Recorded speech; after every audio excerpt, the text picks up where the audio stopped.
Remember what we were talking about before the election?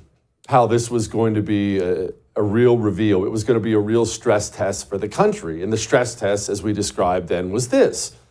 The Kamala Harris campaign lied about everything. They lied about every position she took or she wouldn't take positions. They're paying musicians to do concerts. It was just fake. It was the most fake thing I'd ever seen. And the media was doing their standard Trump's Hitler, Dome's great. And what we said was, it's going to be a stress test to see if the American people can now believe anything. That if the system just decides on whatever, that they can convince enough people and they'll believe it. And we passed the stress test. We've failed many in recent years, but we passed this one. Is this going to cause real change in the media? Let's talk to Steve about this. Joining me now, author of the book Uncovered and executive producer of the Megyn Kelly Show, my friend Steve Krakauer. Steve, you wrote a piece shortly after the election talking about how the American people rejected the media. What were we saying? Yeah, what an encouraging sign of just how little power our gatekeepers that once had this level of power, I call them zombie elites. These people that had some degree of status and influence at some point, the Washington Posts, the CNNs, the CBS Newses, and now they're just wandering around, still thinking that they're elites, not realizing that their power is dead. They are not trusted. And yes, we saw a wholesale rejection of this idea that Trump is this fascistic dictator figure. We saw the rejection of really all of the hyperbole, the hysteria that we saw. The American public, not just one particular group, but pretty much every single demographic, men and women, black, white, every other possible, young and old, left, right, and center in terms of the geography of the country. The biggest shifts we saw in places like California and New York and New Jersey and Illinois, rural and urban, massive rejection of the gatekeepers, and first and foremost there, the corporate media, which has totally failed us for so long, and now large percentages of the public see it, which is great.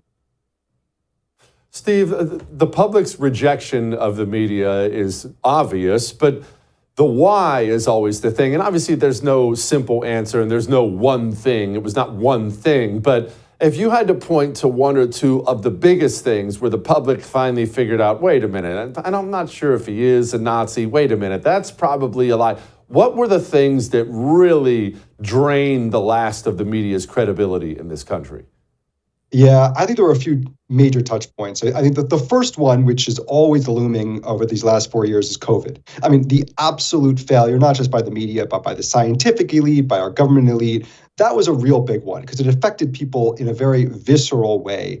And they felt it and they continue to feel it. It's almost, they don't even want to talk about it. They're so pissed off about the people that were in power. So I do think that that's a big one. But if we just look at 2024 and how this year played out, I would point to a few things. First of all, it is lawfare.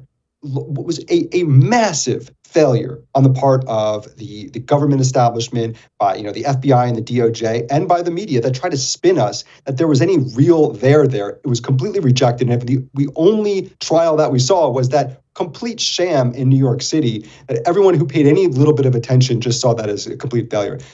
Two other things. The switch.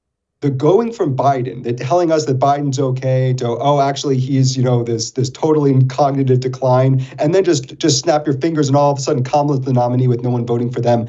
I think that had a huge effect that I don't think anyone really paid attention to on the left and within the establishment. And then the third one, I think, was the assassination attempt, which came right after that, where this is it would have been in any objective, fair analysis by a media apparatus, the biggest story of people's lifetimes.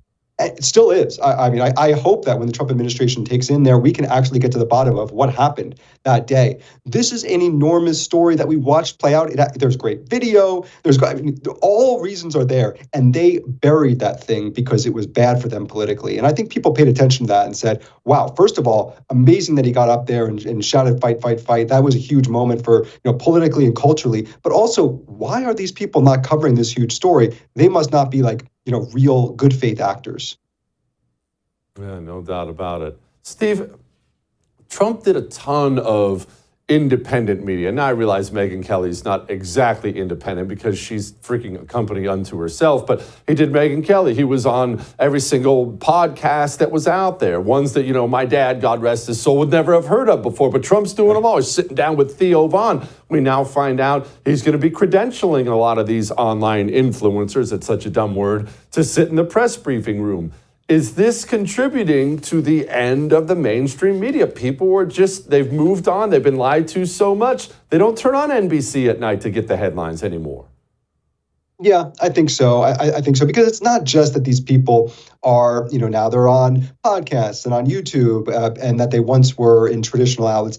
It's a totally different reframing of how media and how news and information is consumed. There's an intimacy to podcasts and YouTube, and it's not. You look at like Joe Rogan. Obviously, a lot has been made of Trump's appearance on Rogan, which I thought he did extremely well on, and obviously eventually led to a Joe Rogan endorsement in that last final day before the election, which who knows? I think that it had certainly some effect on it. But Joe Rogan doesn't call what he does an interview. He calls it a conversation. You got to see Donald Trump in a way that you don't normally see it. It felt personal and authentic. Now, we know Kamala Harris couldn't do it. She chose not to do it because she is not able to be authentic. There is no Kamala Harris that is there. In fact, if anything, she almost thrived in more contentious settings. She was better on Fox News with Bret Baier than she was with Stephen Colbert. I mean, because she just cannot be herself. But when you have someone like Donald Trump who knows how to be themselves, he can go on Andrew Schultz like a comedian. He can go on Theo Von, on Joe Rogan, and he can move the needle, because yes,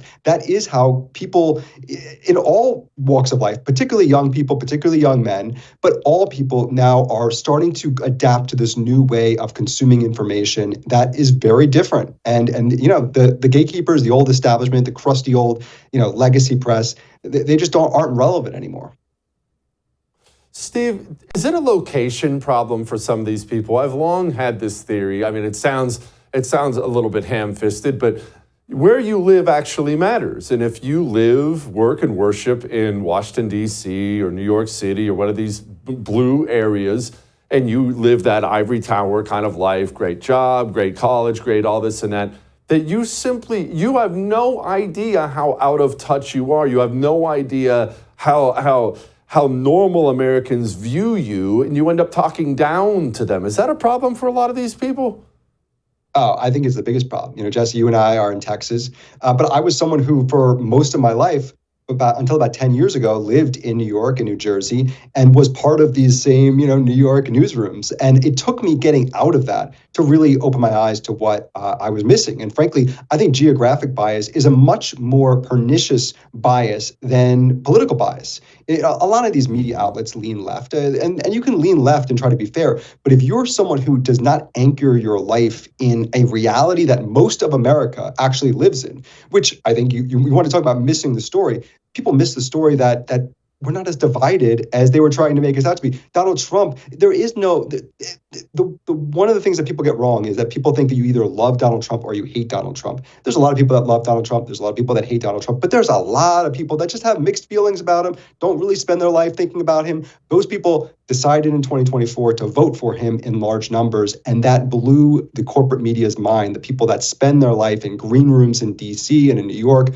who have no idea that there are people like that out there. So yes, I think that they are totally missing the story about what's actually happening on the ground, not just in politics, but in culture, in how people just live their daily lives by just being so isolated in their own little bubbles. Steve, MSNBC, we're going to sell it. CNN, we're going to lay off a bunch of top talent. Now, a lot of people are convincing themselves that this is going to be some sort of a right-wing shift, a move to the center shift. But these organizations have all tried this stuff before, and the revolt from the communists inside the building is so bad it fails every time. Why is this time going to be any different? I really don't think it is. I was, after 2016, Jesse, I put together a little proposal and I said, I'm going to call in all my favors. I went to CNN, the bosses there, and CBS and ABC, even Fox News, which, spends a lot of their time up in New York as well. And I said, the people missed the story. Donald Trump won and no one thought he could. Let's kind of, maybe have some interest in learning about why that happened. And there was a little bit of interest. You know, if you watch those channels, there was maybe 3 months where they said, "Oh, let's talk to some Trump voters and figure out why they supported him." And then within 3 months, it was gone. So what happens this time? Maybe there's 4 or 5 months, maybe 6 months. They're going to go right back to it. These people are incapable of actually having introspection and humility, being humble. If you are not able to be humble, you will never be able to adjust and change for the better, I would say, but change it all. You're just going to continue doing what you're doing and continue to be failing, which is what we've seen them do. So, no, I am not hopeful that they will make those sort of necessary adjustments to regain the kind of trust that has completely eroded over these last 8 to 10 years. But they're going to talk a good game for a couple months, and then they're going to go right back to not just hating Donald Trump, but hating half the country, more than half the country that ended up voting for him. That's why I stay so humble. Steve, thank you so much, my friend. I appreciate you, as always. I would thank you for coming to my YouTube channel, but I know how brilliant it is, and I know you love it here. So subscribe and watch. We're going to start really ramping things up and putting some funny stuff, some interesting stuff out there, some collaborations. Either way, my YouTube channel is officially the place to be. So stick around.